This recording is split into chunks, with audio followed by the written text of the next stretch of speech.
This is the Shadow Realm Network, and in this video, I'll be breaking down Red Eyes' past, present, and possible future, highlighting important cards in each format. The Red Eyes Black Dragon archetype has had a bad history of being overshadowed by its big brother Blue Eyes, but personally, it's one of my favorite archetypes of all time. Scoreboard! Scoreboard! The Red Eyes Black Dragon was the ace monster of the King of Brooklyn himself, Joey Wheeler, and was one of the early icons of Yu-Gi-Oh! But despite its popularity in the first few seasons, Red Eyes has struggled to find real success in competitive Yu-Gi-Oh! Unlike Blue Eyes that has had a couple meta-relevant decks, Red Eyes has mostly existed in casual, with occasionally one or two cards showing up in some competitive decks. But the real question is, how good was Red Eyes actually?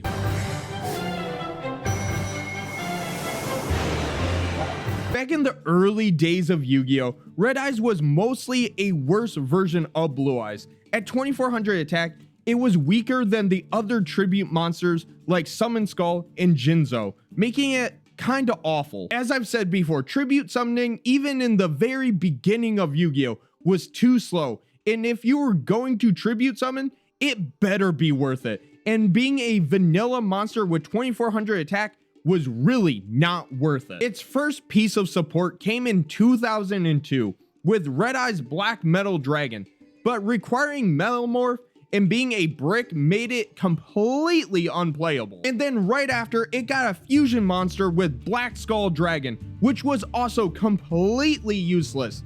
If you haven't noticed already, but early Yu-Gi-Oh! Was really bad at justifying its own mechanics. Fusions, rituals, most tribute monsters were completely unplayable in early Yu-Gi-Oh! Most of them belonged in the bulk bin. And that same rule absolutely applied to Black Skull Dragon, a fusion monster that was basically a 3200 beat stick with no abilities. It wasn't until 2007 that Red Eyes got some real support with Red Eyes Darkness Dragon and Red Eyes Wyvern. While Red Eyes Darkness Dragon had a high attack ceiling, it required way too many resources to actually summon, making it very impractical. Wyvern, on the other hand, was a little bit more useful, letting you revive a Red Eyes in the end phase, but the deck still lacked a real win condition. During this time, Infernal Fire Blast was a fun OTK option, but the deck wasn't competitive.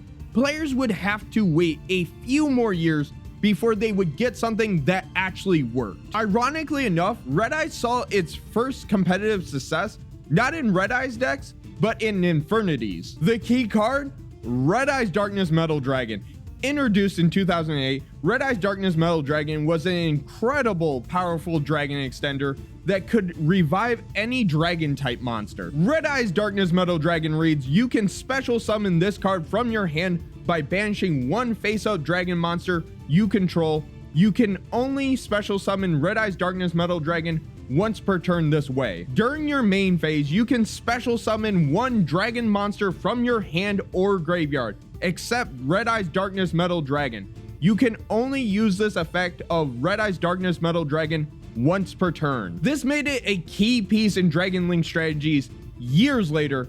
Oh, call an ambulance! Call an ambulance!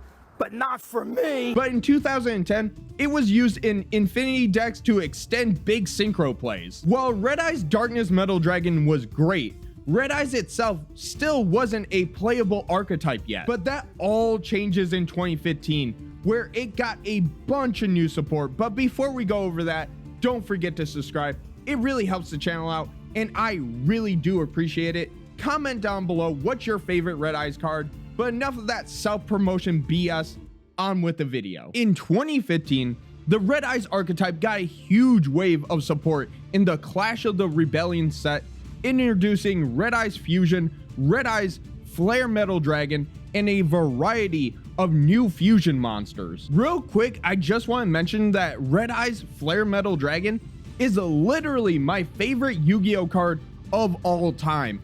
Like, it's basically a generic Xyz monster that does burn damage whenever your opponent does anything. If you activate a spell, burn!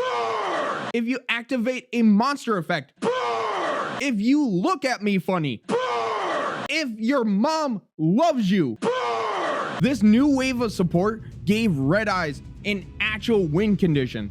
Red Eyes Fusion plus Archfiend Black Skull Dragon dealt big damage with reviving Red Eyes monsters. Despite how good this support was, it really only brought Red Eyes to competitive Rogue. So what does Konami do?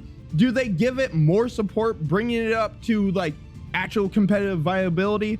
Or do they just let it rest and come back to it later?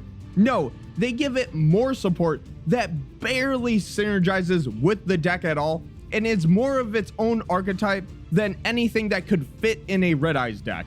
Brian, is this our vacation? Yeah, Oh. Are we trash? kinda. Oh. I'm not going to spend much time on this, but basically, they were Red Eyes zombie monsters that like focused on synchro plays. They really have nothing to do with the Red Eyes archetype in general, and they were also not good. In 2019, Red Eyes finally got its moment in the competitive spotlight, but unfortunately, it was in the form of a semi-generic fusion monster that a lot of other decks could make. I swear, Konami just hates Red Eyes players. Red Eyes Dark Dragoon was released in Rising Rampage and completely warped the meta. Red Eyes Dark Dragoon reads, cannot be destroyed by card effect. Neither player can target this card with card effect. During the main phase, you can destroy one monster your opponent controls, and if you do, inflict damage to your opponent equal to that monster's original attack points. You can use this effect a number of times per turn, up to the number of normal monsters you used as fusion material for this card. You can discard one card, negate the activation, and if you do, destroy that card, and if you do that, this card gains 1000 attack points. With its negate effect, destruction immunity, and insane burn damage, Dragoon became one of the strongest boss monsters in all of Yu-Gi-Oh history. However, Red Eyes decks themselves were still not top tier.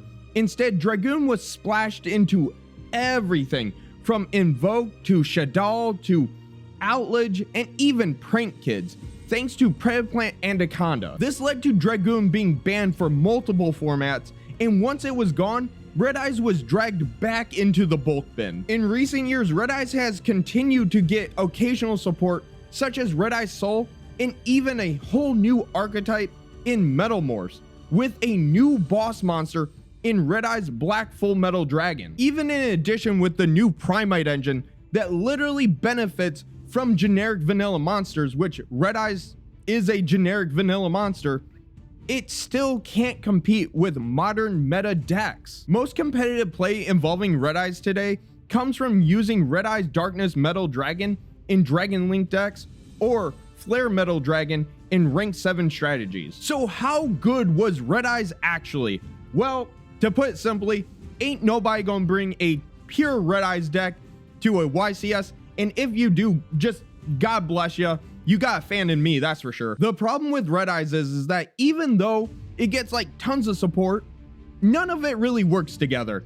Like, you tell me, what is Red Eyes' strategy other than occasional burn? And even though a lot of these cards are good individually, they work better in other decks. Red Eyes has 3 different archetypes between zombies, pure Red Eyes, and Metal Morphs, and they have yet to be really that competitive. Isn't that kind of insane? Like, most of the time when an archetype is bad is because it gets bad support. Red Eyes gets decent support, but whenever it gets good support, it goes into other decks, or it's an entirely new archetype that has to function by itself. So what does Red Eyes' future look like going forward? Well, the Metal Morph cards are getting another round of support, and it probably won't make it like top meta, but it'll help it out. It might make it like competitively rogue. But other than that, I just don't see a universe where we have the perfect combination of a Blue Eyes and Red Eyes meta. That's just not going to happen anytime soon. I do have one prediction though.